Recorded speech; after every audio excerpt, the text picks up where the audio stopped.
Just a reminder that Andy and I are going to be in New York City attending the O'Reilly Security Conference from October 31st through November 2nd. I will post a link for tickets. I want to let you know that there is actually a new offer from O'Reilly. They call it their Buddy Pass. So now if you buy one ticket, you can get another for free. It'll give you a code that you can give to a friend. I will post a link to that too. Hope to see you there. This could be a complete train wreck. They usually are. But, that makes it memorable. I assume that's why everybody listens, because it's like watching NASCAR.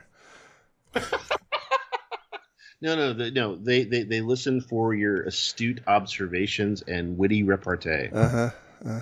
That's totally not NASCAR. When are they going to crash and burn? No, it's coming.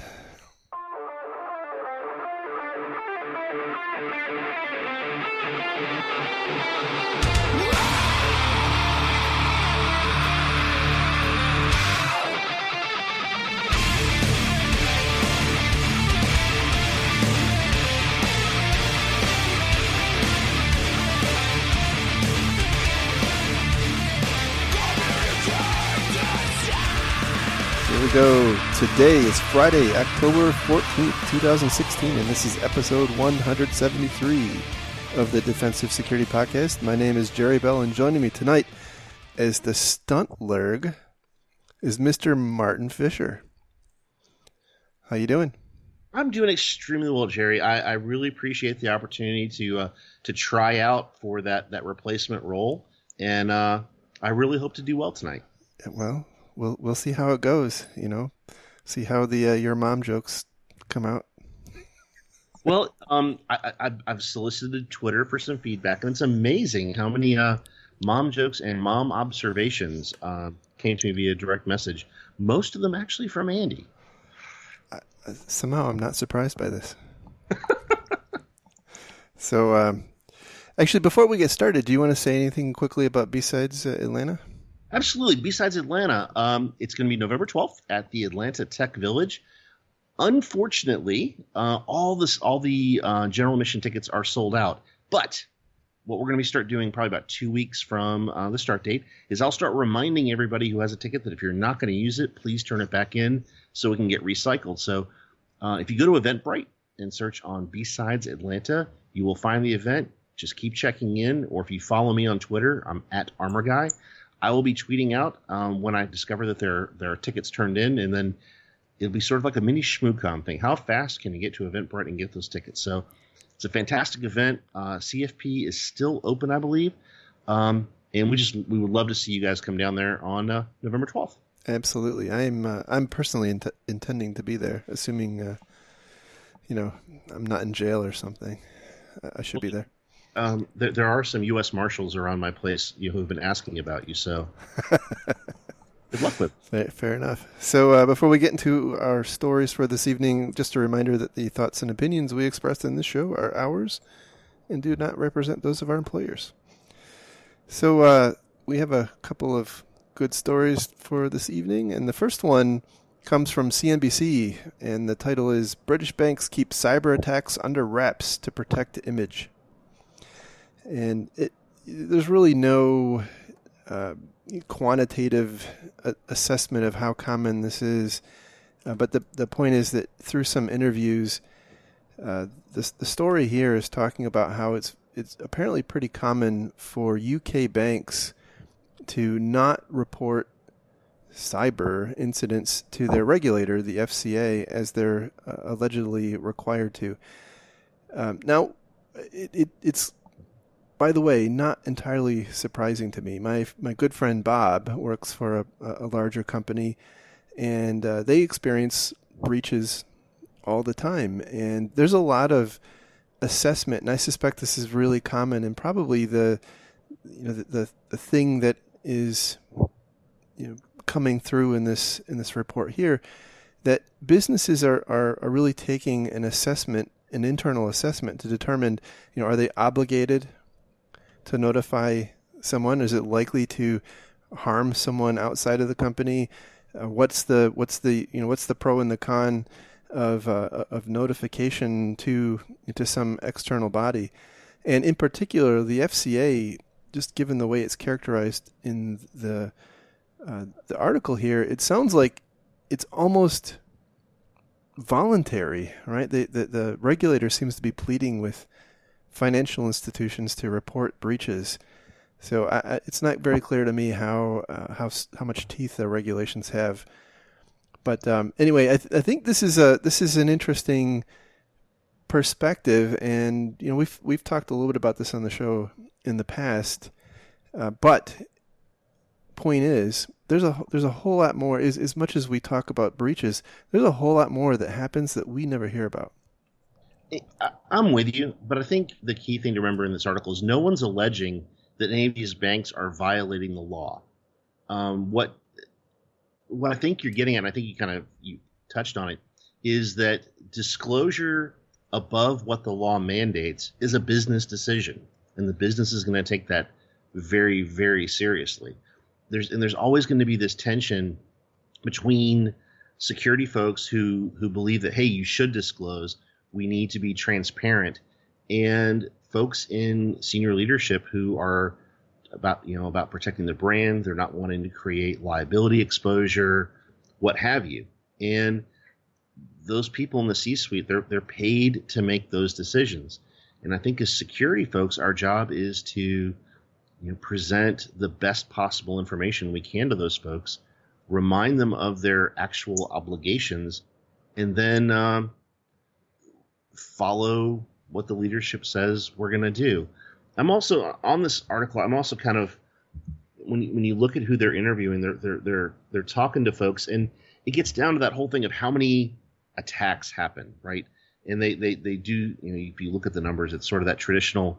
Anytime you talk to an MSSP or a SIM provider, there's that funnel slide that they always show, and there's 2 billion events a month, which get filtered down to 200,000 after machine defenses before a human team cuts that down to 200 real events a month. And for those of us who've been in security operations a while, 200 real events doesn't mean 200 breaches. It means there were 200 violations of policy, 200 somethings.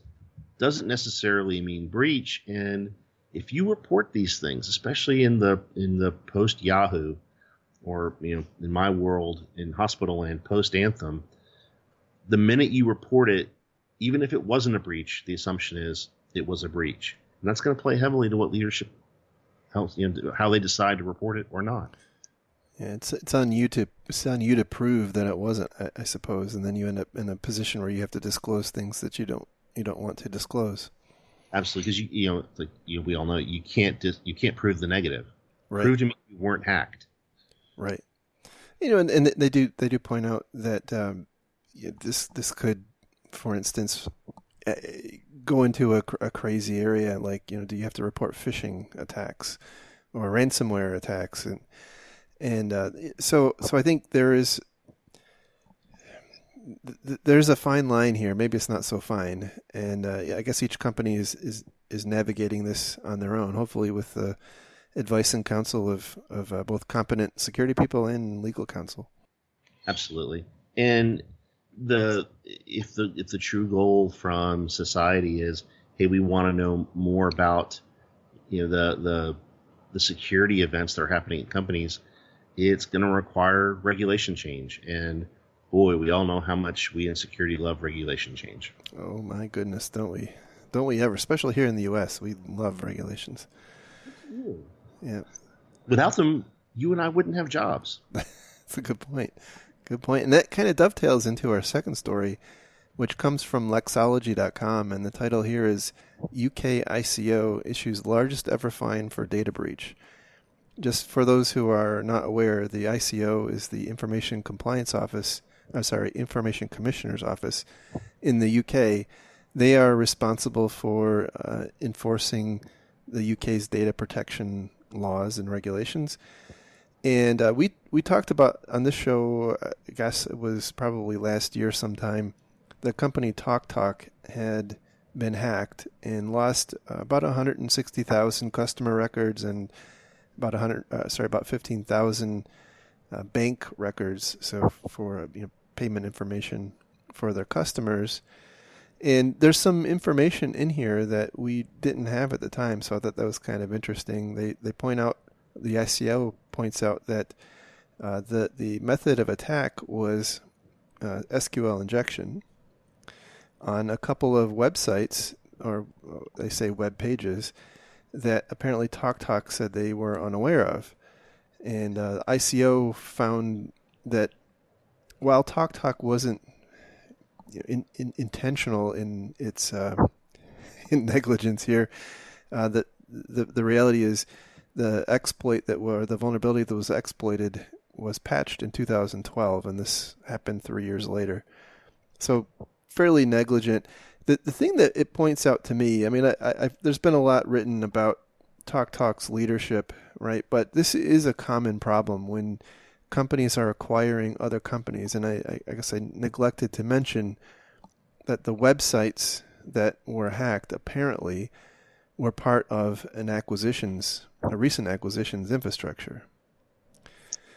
And this is, by the way, a real struggle for a lot of companies who are commonly acquiring other companies. There's a lot of stuff hiding out, and if you don't have your hands on it, especially post-acquisition where everybody's doing the musical chairs dance, stuff can fall on the floor. Right. I mean, one of the things that a lot of folks forget in M&A transactions, you're not just acquiring their financial debt, you're acquiring their technical and security debt as well. And I think you and I both have seen personally and just observationally, that's forgotten so many times. Yeah. It's too late. But the one thing that interested me, Jerry, on this article was, they talk about this being the record fine from the Information Commissioner's Office, and it's £400,000. And at today's exchange rate, that's under $500,000. Yeah. And which is an amazingly small amount of money. If you look at some of the proposed fines that have been proposed for HIPAA violations that are getting into 7, almost 8 figures, you look at this and go, wow, that's small. But you and I were talking before we started recording, this General Data Protection Regulation that kicks in May of 2018, it creates a little bit more risk for organizations like TalkTalk for losing this kind of data. Yeah, that's right. So this, by the way, is looming very large for a lot of global companies and a lot of companies in the European Union. The GDPR is a EU-wide data protection regulation that, as you mentioned, takes effect on May 25th, 2018. And the teeth in it is if you are found to, obviously there's court proceedings and whatnot, right? But the potential fine for violating the GDPR is 4% of your worldwide revenue. 3 million euros, whichever is larger. Right. So even if you're a small organization, it could be up to 20 million euros, or 4% of your revenue, whichever one is larger, and that is that's breathtaking. I mean, that this is the kind of thing that's going to drive a lot of change, and it'll be interesting to see what sort of behavior it drives. For instance, does it drive some companies out of the EU altogether? Does it drive certain kinds of things to be not more, kind of back to the last story? Does this mean more things aren't going to get disclosed? It'll be very interesting to watch. I mean, hopefully it has the intended effect of improving security, but I guess time will tell. I think it's gonna do a little bit of both. I mean, some organizations are going to look at this as something they just analyze with their standard risk model and say, okay, it's a minimum of a maximum of better of 20 million euro, or 4% of our gross revenue. How much to prevent that risk do we want to spend? And hopefully that will get people to do more in security. Some will decide, won't ever happen to me, I'm not going to worry about it. And to your point, I think it may drive some folks who maybe don't have a very large European presence to just bail on the EU and take their business elsewhere. It's going to be really interesting to watch in 2018 to see how that works, especially in also Brexit. So, wow, just so many players in this little scene that it's going to be fun to watch. Yeah, the other part that I don't know about, and I'm sure I'm going to learn pretty quickly about this, is we've had lots of discussions about in the past for instance, the safe harbor safe harbor allowance. I'm not even sure what you would call it between the EU and the U.S. Was struck down by the EU, one of the EU courts. And I wonder for even what the applicability is going to be for non-EU companies who are receiving data through other venues like the EU model clause, for example. So there could be potentially, let's say, some U.S. companies performing services on behalf of a EU company and storing the data in the U.S. and they get compromised. I really wonder how this is going to play out. This is really, I think, going to have some pretty wide-ranging ripples. Absolutely. If history is a predictor of the future, the EU, at least at first, always tries to take a very long arm of the law approach, and they assume they have jurisdiction until you can prove that they don't. So it's gonna, like I said, it'll be fun to watch. Yeah. But in the meantime, I think this the TalkTalk specific story points out, we as an industry need to make sure we're really on top of the integration of acquired companies, and then more generally, I've seen this time and time again with applications. I don't know for sure this is what happened here, right? But I see applications become orphaned quite often, and when those applications are internet facing, that becomes really difficult. Now, if it's if it tends to be easier to detect if it's sitting out on its own server, but if you have, let's say, a shared internet-facing web server and you have different departments or different people managing subcomponents, those things become more difficult, and you really have to have a pretty good governance process in place to make sure that somebody's accountable for all that stuff. Absolutely, and I think this is also. I've had a lot of bug bounty stuff on my brain lately, and I think this is a potentially a use case where if you can run a bug bounty that says, look, especially on the shared stuff where you may not have the governance, but hey, we'll pay people to find the thing. Yeah, we'll find the thing. These folks that do bug bounties, they will find the thing you forgot was there, guaranteed. Right. To get a payday, and maybe you're a little bit embarrassed, but at least you can identify that code or that orphaned site and go, wow, let's kill that thing. But I know you and Mr. Callett talk a lot about IT 101. You got to know your inventory of your assets.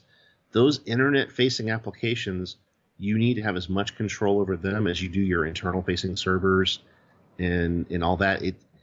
Because they're an attack surface, and you cannot afford to forget about them. Right.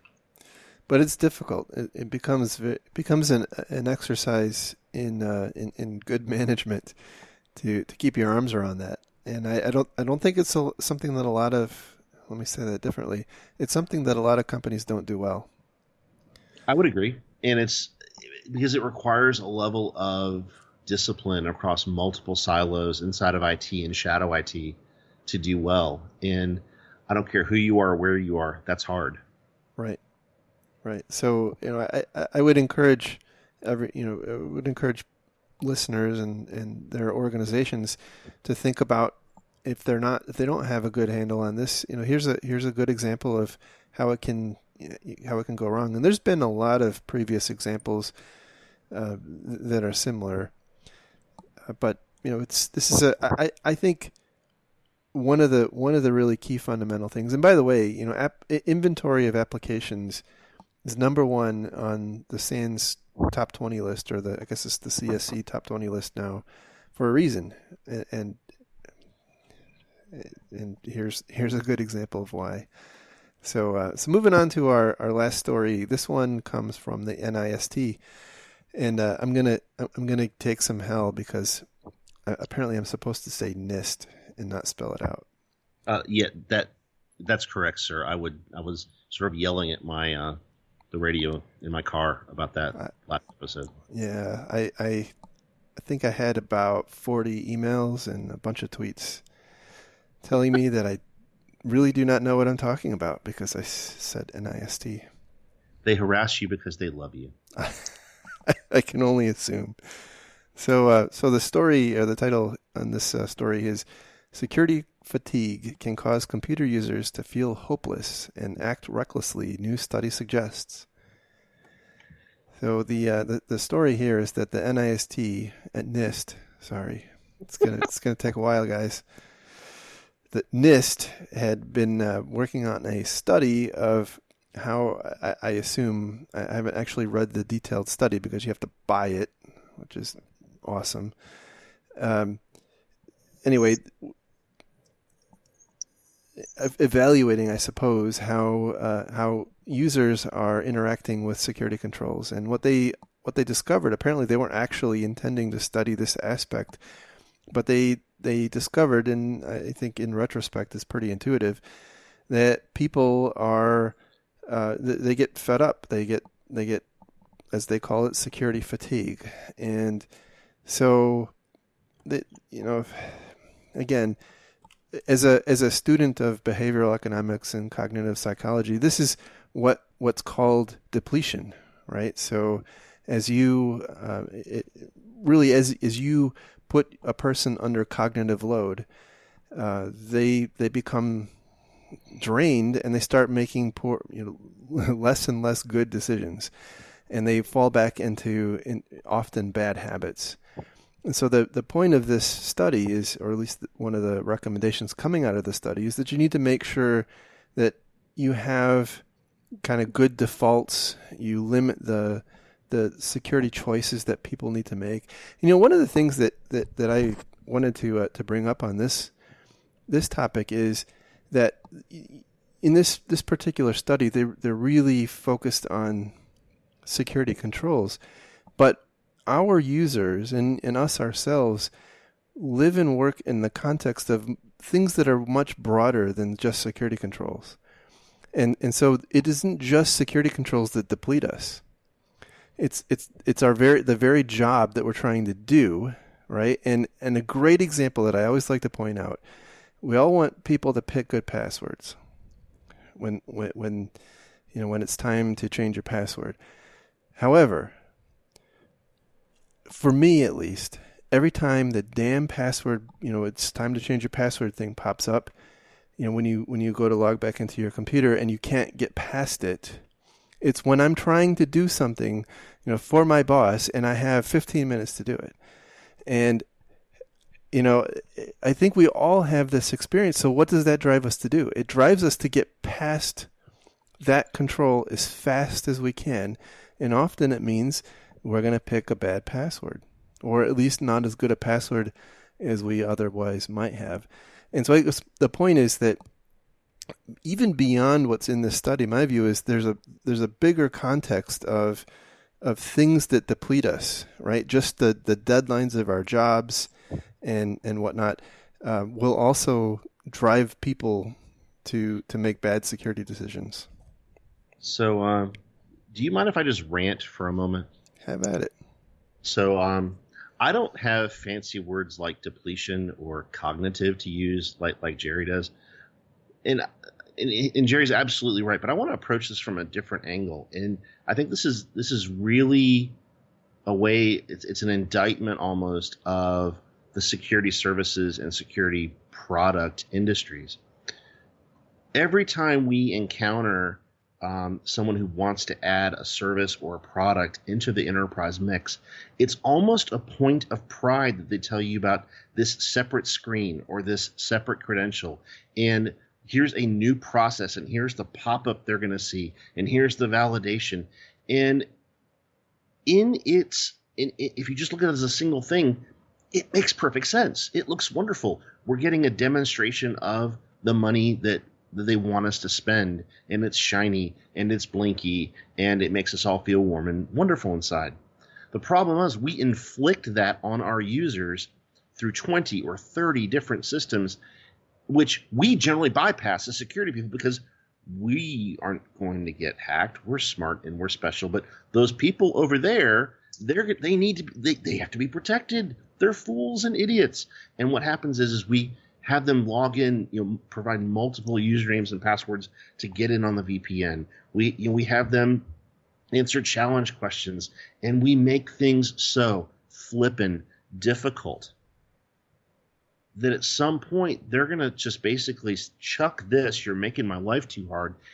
And instead of being your friend and instead of working with you inside the control space and staying inside the guardrails, you have now actively turned the person who should be your friend, who is your customer, into your enemy. And they are now going to deliberately look for the flaws, and they're going to deliberately do things that will make your life a living hell. We have to stop doing this to ourselves, and we have to stop and look at these vendors and say, you need to integrate with the things I already have.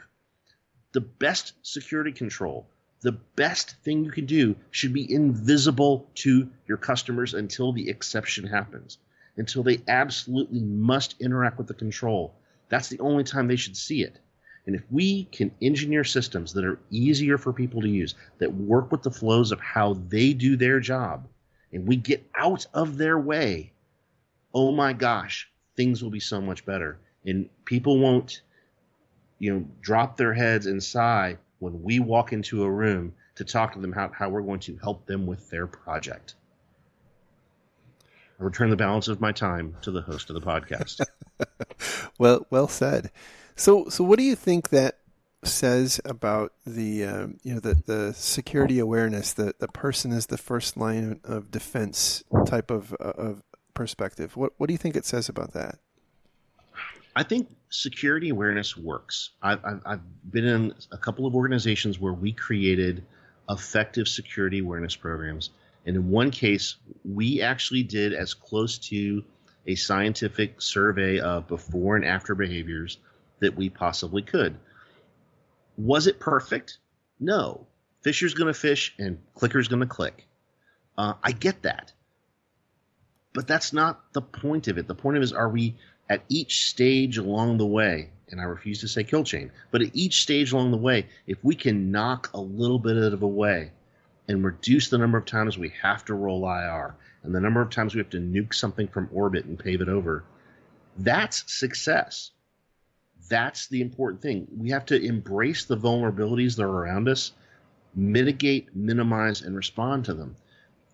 That's the key. And awareness, if you're saying, well, people are always going to click, why do awareness? Well, I would ask, why are you in corporate information security? The point is, those people who are out there in the front lines, and in my case, it's nurses, it's people sitting in patient access services, it's it's everybody out there working with the thousands of machines that sit on my network. I want them to have some basic knowledge and be comfortable if they see something that looks weird or doesn't sound right, that they're comfortable through awareness training to know they can call security and security's not going to yell at them. Right. If security awareness training does nothing but make people not afraid of the security team, that is a huge, huge win. So I guess the purpose of my question was that I'm kind of down on the security awareness training, but that's not actually where I'm going. I guess with respect to this particular article, I'm wondering, does relying on our employees as that quote first line of defense to and by the way, you just described was the funnel, right? Does that contribute to this security fatigue? If it's done badly. Okay. I think effective awareness doesn't feel like training. It feels like information. It doesn't feel – the worst security awareness training is those 10 PowerPoint slides you had to go to the LMS to watch and certify that you watched them. I despise that. Now, in some places, you have to do it for compliance reasons. But awareness done well, people want to hear the message. They're going to take it in. It's information they can use at home and at work, and it helps, hopefully over time, changes their behavior. If it's training, especially unwanted training, yeah, you failed. Utterly and abjectly, you failed. Interesting. So how do you think from your perspective, how do you structure it to be something that is interesting to them? It has to fit the culture of your company, right? In the past, we've done things in the corporate cafeteria where we hand out cheap little swag, and we play Jeopardy, a game of Jeopardy, where we ask security, pull people from the audience, ask security questions, and we give out little prizes. One time we had people take a survey, right, and we drew from that, and people got gift cards to go to a movie theater, and it was stunning, the return rate, the response rate we had on a survey, in quotes, which was really awareness training, right? Because it told you selected A. No, it should have been B that you selected, and here's why. And at the end, hey, thanks for filling out this survey. You're entered for the AMC theater gift cards. And then afterwards, we publicized to everyone who said, hey, here are the 4 people who won gift cards, and we're going to do this again at another date. That was fun and entertaining. I'm sort of, we're using the same marketing methods to get our message across that everyone else is using in sales. Because really, that's what we're doing, is we're selling security. So let's sell it. Let's not inflict it. Nice. So just going quickly back to the to the story, they do, and if you watch the video, there's a little video snippet in there, and the person from NIST, I forget her name, is just actually mentions depletion in her discussion. The thing they don't mention is that you can actually counteract depletion with lemonade. Oh. So I'm just saying, right, that possibly lemonade may be the answer to our cybersecurity problems. But is it Llama brand lemonade? Llama-aid. Yeah, there you go. And see, trademark. I've trademarked that already, just so you know. And it sounds like the perfect deal for me. I mean, I'm thinking $1,000 per user per year to register that product. That sounds like a deal. Hey, I'm set. This guest host was the most profitable thing I've done all year. All right. Any other comments on that story? Not on that one, sir. All right. Well, I think that's it. Anything else that you wanted to bring up, and while you have the ear of the 87 listeners of Defensive Security? Yeah. Well, for those of you who are attempting to reach to your streaming device and change the channel, just hang on for a few seconds. Real quick, a shout out to Andy and Emily. Congratulations on a fantastic, the coolest wedding I've ever been to. Thanks for sharing that. And I really appreciate, Jerry, you giving me a chance to be here. It's been a lot of fun. Absolutely. And by the way, that was, just to echo what you said, that was a really cool wedding, and was awesome to be part of it. And, no, Andy's not a bachelor anymore, so that's kind of weird. Did you notice all those women who were hanging out, like, right at the gate at the Flight Museum, who were just, like, sobbing? Sad. It was so sad. And there was even more guys who were sobbing, and I was trying to figure out, like, Emily's got a much bigger fan club than Andy does. Yes. By the way, she's a heck of a singer. Yes, she is. That was incredible. So, anyhow, thank you very much for being here. I can't thank you enough. This was awesome. Appreciate your time. I'm glad to be here. Do it anytime you need me. All right, and with that, we'll call it a show. You can find links to the show, to all the stories we talked about tonight, on our show notes at www.defensivesecurity.org. I'll actually put a link to the B-Sides Atlanta registration page, and you can follow Martin at Armor Guy on Twitter. You can follow me on Twitter at maliciousLink. And with that, me and who knows who will talk to you again next week. Thanks a lot.